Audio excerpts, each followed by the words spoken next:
Gets away from two defenders and puts it across the face of the goalkeeper and into the far corner.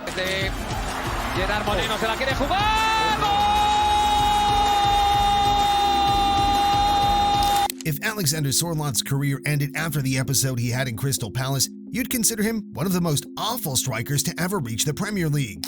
Now, he is one of the Golden Boot candidates, right up there with Erling Haaland, making his development story one of the craziest in modern football. But what was the real reason for Sørloth's transformation? Coaches, teammates, league differences, or something else?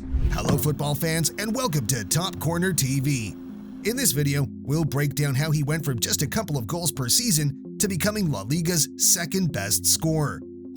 We're a new channel with the goal of bringing you only the best football content, so hit that subscribe button and help us become even better with every new video. Alexander Sørloth started his professional career in Rosenborg as one of the best young players in Norway at the time. His father was also one of the best Norwegian players in the 80s and 90s, which could have helped Alexander in some ways, but also put a lot of pressure on his young shoulders. Children of professional athletes are usually playing in their parents' shadow, always having someone to be compared to if things don't work out for them. As he arrived in Rosenborg, the coach couldn't find an immediate spot for him, so he sent young Sørloth to Bodo Glimt, where he got more time to show his skills. He was only 18 and already a crafty striker, which he proved by scoring 13 goals in 26 appearances. Everything indicated that Sørloth's career would only go upwards from there. Groningen offered him a 4-year contract and guaranteed minutes, which was huge for his career development. However, in 38 games, Alexander would only hit the net 5 times, leading to his early departure from the club. What seemed like a more promising environment was Midtjylland. Denmark wasn't so much away from home, and it was a perfect opportunity to change things without taking too big of a bite. This move was an improvement compared to the previous season, as he scored 10 goals in 19 appearances, but that was still far from the role he so desperately wanted. The biggest moment of Sørloth's career back then came in the middle of the 2017-18 season when Crystal Palace called and said they'd like to have him in their squad. This was his chance to show his potential outside of Scandinavia and finally play on the big scene. He was 23, in his prime, scoring every other game. The timing seemed perfect. The transfer fee was £9 million, the biggest yet of his career. Unfortunately, what followed next would mark him as one of the biggest flops in Crystal Palace's recent history. When strikers make their debuts, it's no big deal if they don't score right away. Everyone needs time to adjust, right?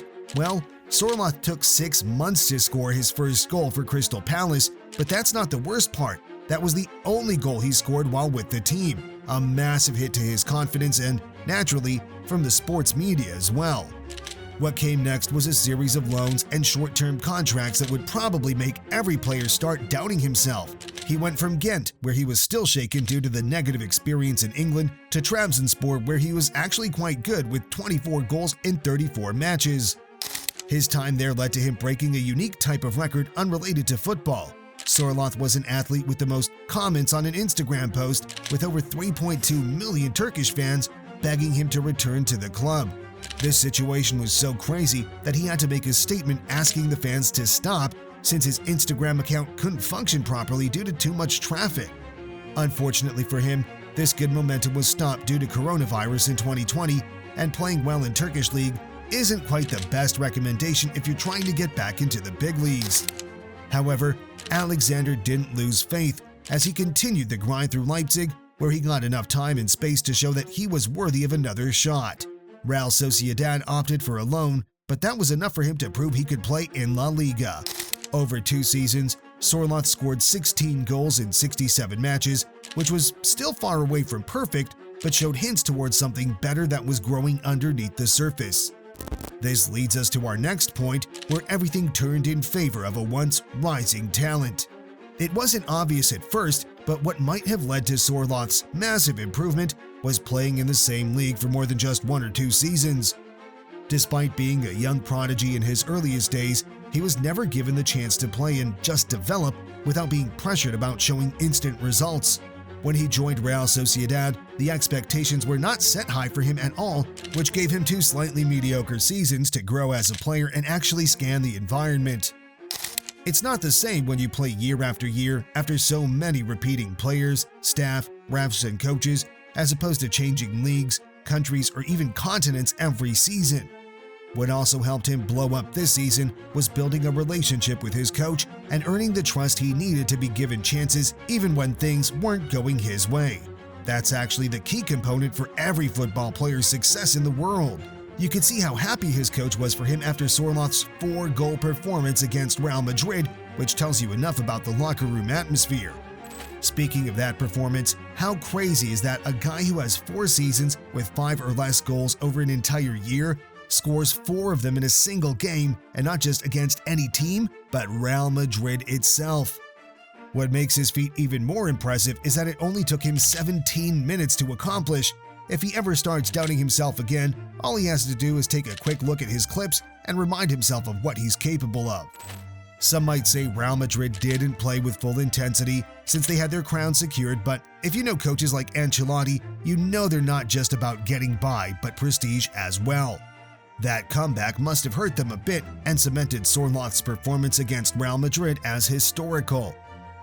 Another consequence of his 4 goals against the Royal Club was that he skyrocketed in the leading scorers list. Just 1 game before the season's end, Sørloth was leading the way with his 23 goals, but Girona's annihilation of Granada took away the perfect season from him. Out of 7 goals that ended up in Granada's net, 3 of those were from Artem Dovbik's, making him number 1 on the list with 24 goals this season. Over the last 10 years, 2 names were always among the La Liga's top scoring list, Messi and Ronaldo. Luis Suarez was able to surprise them once in the 2015-16 season, and that was it. After Messi left in the summer of 2021, Benzema and Lewandowski would carry on the torch, and this year that honor went to Dovbyk.